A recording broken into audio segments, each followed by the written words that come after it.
जय माँ काली। आज हम एक बहुत ही महत्वपूर्ण विषय पर बात करने जा रहे हैं और वो विषय ये है कि एक बहन ने प्रश्न किया है कि जब सवारी आती है तो वो जब जयकारा लगाती है, कैसे जाने कि जो जयकारा लगाया गया है वो सवारी ने लगाया है या स्वयं हम लगा रहे हैं। तो जहाँ तक मुझे लगता है कि ये प्रश्न केवल इन बहन का ही नहीं बल्कि कहीं ना कहीं आप सबके मन में भी ज़रूर होगा। अगर आपके मन में भी यही प्रश्न है और आप भी इसके मुख्य कारणों के बारे में जानना चाहते हैं तो ये वीडियो आपके लिए है और ये जानकारी आपके लिए काफ़ी फ़ायदेमंद हो सकती है, क्योंकि इस वीडियो के माध्यम से मैं आपको आज यही समझाऊंगी कि आखिर ऐसा होता क्यों है और इसको हम कैसे पहचान सकते हैं कि जो जयकारा लगाया जा रहा है वो सवारी ने लगाया है या उसको हम स्वयं लगा रहे हैं। तो चलिए वीडियो को शुरू करते हैं, लेकिन वीडियो को शुरू करने से पहले हमारे चैनल को सब्सक्राइब करके नोटिफिकेशन बेल को प्रेस करें और ऑल पर क्लिक करें ताकि हमारी हर आने वाली वीडियो की नोटिफिकेशन सबसे पहले आप तक पहुंचे। और अगर आपके मन में भी कुछ इसी प्रकार के अध्यात्म पूजा पाठ या सवारी से जुड़े कोई भी प्रश्न हो तो आप हमें कमेंट कर सकते हैं। मैं माँ काली और मेरे गुरु भगवान जी के आशीर्वाद से इसी वीडियो के माध्यम से उनका उत्तर देने का प्रयास करूँगी। तो चलिए शुरू करते हैं। तो हमारे लिए सबसे पहले ये समझना बहुत ज़रूरी है कि सवारी हर किसी व्यक्ति पर नहीं आती। शक्तियाँ हमेशा अपने भक्तों का चयन खुद करती हैं, मतलब देवी देवता उन्हीं व्यक्तियों के पास अपनी शक्तियों को भेजते हैं जिनकी श्रद्धा और भक्ति से वे प्रसन्न होते हैं।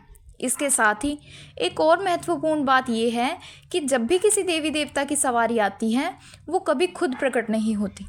देवी देवता अपने सिद्धपीठ स्थान पर विराजमान रहते हैं और जब उनका कोई भक्त उन्हें प्रसन्न करता है या उनकी सेवा भक्ति करता है तब वे अपने गण दूत सेवक सेविकाओं को ही उस व्यक्ति के पास भेजते हैं। ये गण और दूत ही देवी देवता के संदेश और उनकी शक्ति को लेकर आते हैं और व्यक्ति के शरीर पर सवारी के माध्यम से उनके संदेश को देते हैं। जैसे आप माँ काली के भक्त हैं और आप उनकी पूजा और साधना श्रद्धा के साथ करते हैं तो जब माँ काली प्रसन्न होती है तो वे खुद नहीं आती बल्कि अपनी योगिनियाओं या दूत को भेजती है जो आपके शरीर के माध्यम से उनका संदेश आपको देते हैं, जिसको हम सवारी का नाम दे देते हैं। तो जब शुरुआत में किसी व्यक्ति पर सवारी आने लगती है तो वो सवारी अपने पूर्ण वेग से नहीं आती। सवारी के कुछ % ही आपके शरीर में आते हैं। इसलिए कई बार जब सवारी के वचन होते हैं या सवारी से कुछ पूछा जाता है तो आपको ऐसा वहम होने लगता है कि शायद कहीं ये हम ही तो नहीं बोल रहे। और कई बार जब सवारी आती है तो वो जयकारा लगाती है, उसमें भी कई व्यक्ति को यही कन्फ्यूज़न रहती है कि कहीं ये जयकारा हमने ही तो नहीं लगाया। तो आज मैं आपको यही बताने वाली हूँ कि कैसे आप पहचान सकते हैं कि जो जयकारा लगाया गया है वो सवारी ने लगाया है या हमने लगाया है। लेकिन इससे पहले अगर आप इस बारे में डिटेल में जानना चाहते हैं कि सवारी के समय ऐसा क्यों लगता है कि हम खुद बोल रहे हैं या जो भी हम बोलते हैं वो हमें बाद में भी याद रहता है और सवारी के वचन झूठे क्यों हो जाते हैं, तो इस बारे में मैंने अपने चैनल पर डिटेल में वीडियो बनाकर अपलोड की हुई है। आप उसको देख सकते हैं, क्योंकि उस वीडियो को देखने के बाद आपके मन में जो भी इस प्रकार के प्रश्न या दुविधा होगी वो सब समाप्त हो जाएंगी। और उस वीडियो का लिंक मैंने नीचे डिस्क्रिप्शन में भी डाल दिया है, आप वहाँ से उस वीडियो को देख सकते हैं या मेरे चैनल में जाकर चेक कर सकते हैं। तो शुरू करते हैं। तो सवारी के समय लगने वाला जयकारा एक बहुत ही महत्वपूर्ण होता है, क्योंकि जब भी कोई देवीय शक्ति किसी व्यक्ति के शरीर में प्रवेश करती है तो वो शक्ति अपने सिद्धपीठ स्थान यानी जो उस देवी देवता का मुख्य स्थान होता है जहाँ वे स्वयं अपनी समस्त शक्तियों के साथ विराजमान होते हैं, उस स्थान का जयकारा लगाते हैं। इसके साथ ही शक्तियाँ अपने सहायक देवी देवताओं का भी जयकारा लगाती हैं। जैसे मान लीजिए अगर माँ काली की सवारी है तो वो भैरव बाबा जी और हनुमान जी का जयकारा अवश्य ही लगाएगी। और अगर आप पर माँ काली की सवारी आ रही है और माँ काली के साथ आपके घर में अन्य देवी देवताओं की भी पूजा होती है जैसे माता शीतला या अन्य कोई ग्रामीण देवी देवता, तो माँ काली उन सभी शक्तियों का भी जयकारा लगाएंगी। इसके साथ ही आपके गुरु का जयकारा और भी कई जयकारे। लेकिन इसके साथ ही हम सबके मन में एक बात ने घर किया होता है कि जब भी कोई देवी शक्ति आती है तो वो जयकारा ज़रूर लगाती है। तो जब किसी व्यक्ति पर कोई सवारी आती है तो उसके परिवार वाले उसी को चेक करने के लिए जयकारा लगाने को बोलते हैं। लेकिन ये बात कुछ हद तक सही भी है और नहीं भी, क्योंकि कई बार ऐसा भी होता है कि बुरी शक्तियाँ भी देवी देवताओं का नाम का जयकारा लगा देती हैं और देवी देवताओं के रूप में सवारी लेने लगती हैं। अगर आप इस बारे में गहराई से जानना चाहते हैं कि बुरी शक्तियाँ कैसे जयकारा लगा देती हैं और वो कैसे देवीय शक्ति बनकर खेलती हैं और भोग प्रसाद ग्रहण करती है, तो हमें कमेंट करके ज़रूर बताएं, मैं उस पर वीडियो बना दूँगी। तो जब किसी व्यक्ति पर शुरुआत में नई नई सवारी आती है और वो जयकारा लगाती हैं, तो व्यक्तियों को ऐसा लगता है कि हमने खुद लगाया है। आप में से कई व्यक्तियों के साथ भी ऐसा होता होगा। तो इसको हम कई तरीक़ों से जान सकते हैं कि जो जयकारा लगाया गया है वो सवारी ने लगाया है या हमने। पर इससे भी कहीं ज़्यादा महत्वपूर्ण इस बात को समझना है कि जब शुरुआत में सवारी किसी व्यक्ति पर आती है तो ज़रूरी नहीं कि जो सवारी वो आ रही है या खेल रही है वो कुछ बोले या जयकारा लगाएं। क्योंकि जैसे मान लीजिए, अगर आप खाना बनाना चाहते हैं और आपके पास गैस भी है जिस पर आप खाना बनाओगे, लेकिन अगर आपके पास सिलेंडर ही ना हो या गैस में जो वो पाइप लगाई जाती है वो ही ना हो, यानी आपके पास गैस तो है पर उसका पूरा सामान नहीं है, तो क्या आप गैस चला पाओगे या गैस आपको खाना बनाकर दे पाएगा?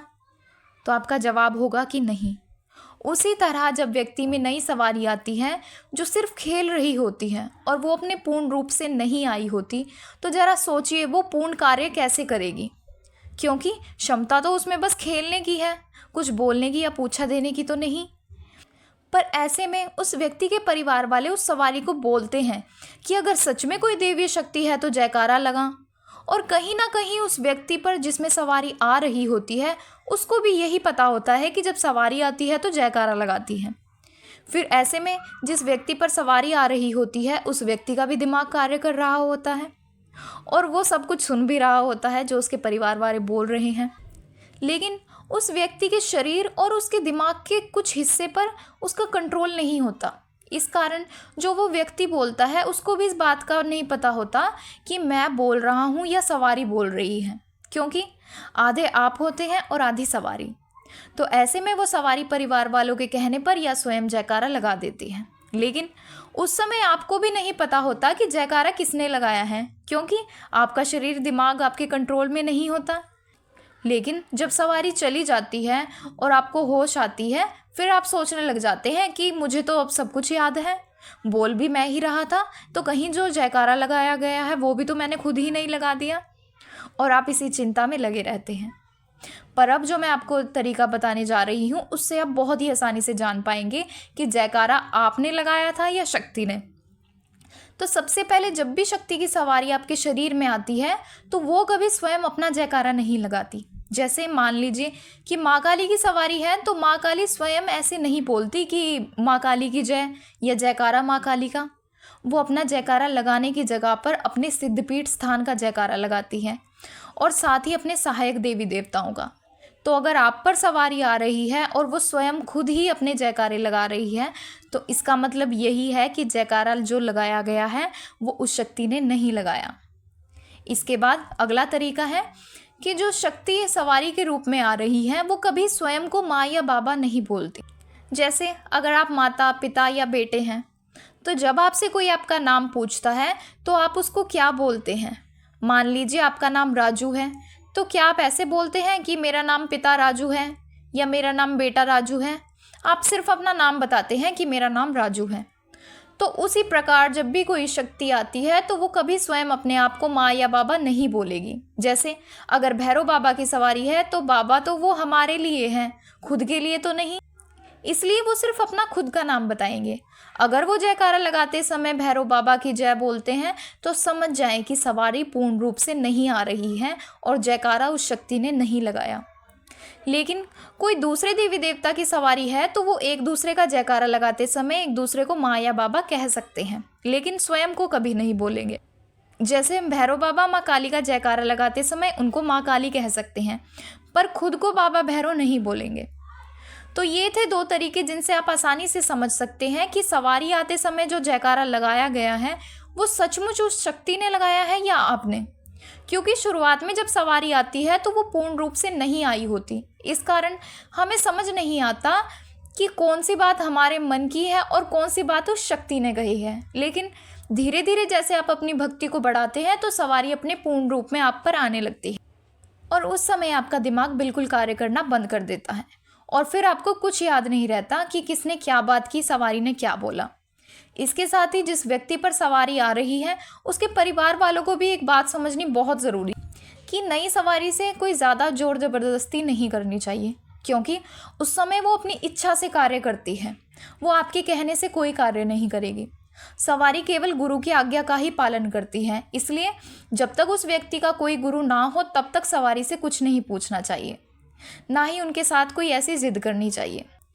तो आशा है जिन बहन ने मुझसे ये प्रश्न किया था उनको इसका उत्तर मिल गया हो, और उनके साथ साथ आप सबको भी अच्छे से समझ आ गया होगा कि हम कैसे जान सकते हैं कि जो जयकारा लगाया गया है वो उस शक्ति ने लगाया है या हमने। और अगर आपके मन में भी कुछ इसी प्रकार के प्रश्न हैं तो हमें कमेंट करके ज़रूर बताएं। और अगर जानकारी पसंद आए तो वीडियो को लाइक करें और ज़्यादा से ज़्यादा लोगों तक शेयर करें, ताकि अगर उनके मन में भी कुछ इसी प्रकार के प्रश्न हैं तो वो भी इस बारे में जान पाएँ। और हमारे चैनल को सब्सक्राइब करके नोटिफिकेशन बेल को प्रेस और ऑल पर क्लिक करें, ताकि हमारी हर आने वाली वीडियो आप तक पहुंचे। तो चलिए मिलते हैं अगले वीडियो में कुछ नई जानकारी के साथ। जय मां काली।